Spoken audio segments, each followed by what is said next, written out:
Morning everybody, how are you all doing? Want to give a shout out first off to fellow YouTuber Danny Roscoe. He's got more subscribers than me, but like what YouTube does to patriot accounts, they throttle back traffic to their channels. They isolate them so they're not getting much traffic to their channels. Go give him a look. If you like what he does, give him a follow, subscribe to him, do all that business. So, the meat of this video today. So, if you're all fully aware, the French government yesterday collapsed. There was a vote of no confidence held within the French Parliament, and the government lost. So, the French Prime Minister is now being forced to resign. The people of France have announced that they are going to have a national strike on the 10th of September, and this is to force Macron to hold elections, to force a general election in France, which, when you look on it, that's exactly what we should be doing. Our politicians, because Starmer is such a shit show and his regime, they should be calling for a vote of no confidence in the government. Seeing that they've almost bankrupted the country, seeing that they've had scandal after scandal after scandal, and yet there's no signs of a vote of no confidence in Parliament. This is something the opposition party should be doing. This is something that the Reform Party should be demanding, but aren't. And that's because we've got a captured Parliament. One MP in Parliament speaking for the whole of the country, Rupert Lowe.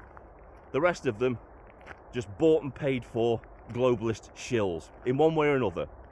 In one way or another, I bet if there was a forensic look at the people within Parliament, within the MPs, a link could most likely be made to them being a part of the globalist elite. No doubts in my mind whatsoever. It's the only explanation as to why we've got such an impudent Parliament that really isn't holding the government to account. They're really not. They're just allowing this to happen, aren't they? Another example of the people of the planet, and I say planet because this is a global attempt to insert technocratic communism worldwide. The people of Japan have come out in force protesting about mass illegal immigration, which the new Prime Minister was trying to bring into the country, and now he's been forced to resign. They're falling like dominoes. The next is probably going to be the Prime Minister of Canada. It could be the Prime Minister of Australia. Their time is numbered.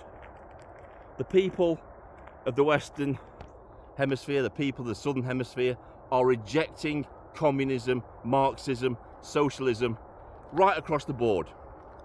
We don't want it anymore. And I'll only be happy when communism, socialism, has been confined to that outer fringe, just as fascism has and neo-Nazism. That's where it belongs.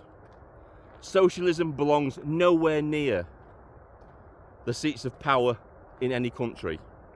It's a disastrous ideology along with communism. It needs to be consigned to the abyss, to the political abyss, and should be never allowed near the seats of power ever again. Look at what's happened to this country.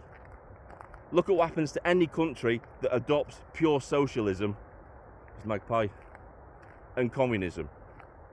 It destroys them. Absolutely, 100% destroys the country.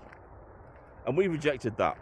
One voice coming together, like the voice that told Adolf Hitler to do one and fuck off, because we don't like bullies, we don't like oppression, we don't like our freedoms being taken away from us.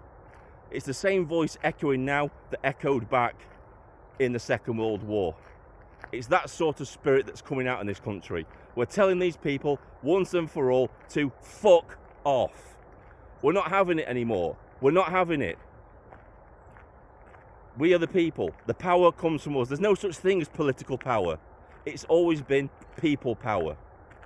Because when the people wake up to the fact that they're the ones that hold all the power, all the control, then those people in Parliament are meaningless. They're meaningless.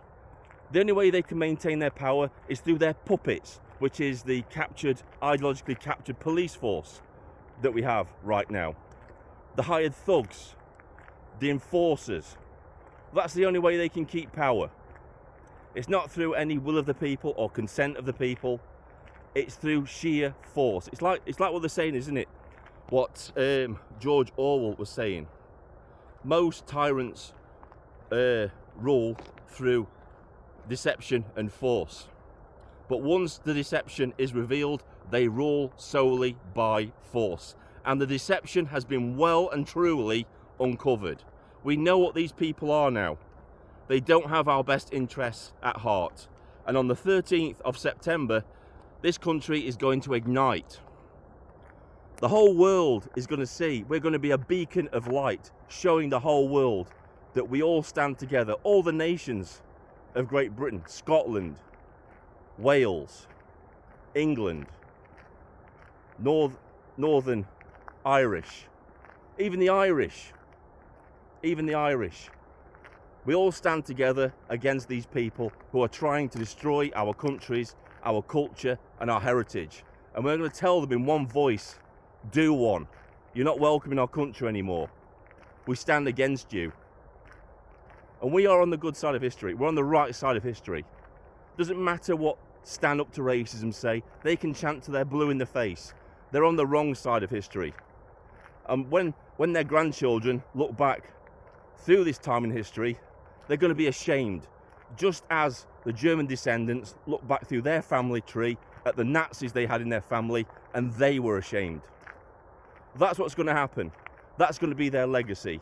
They're going to be a curse on their families for decades, because these were the people who chose oppression over freedom. This is Vindicator, sign off.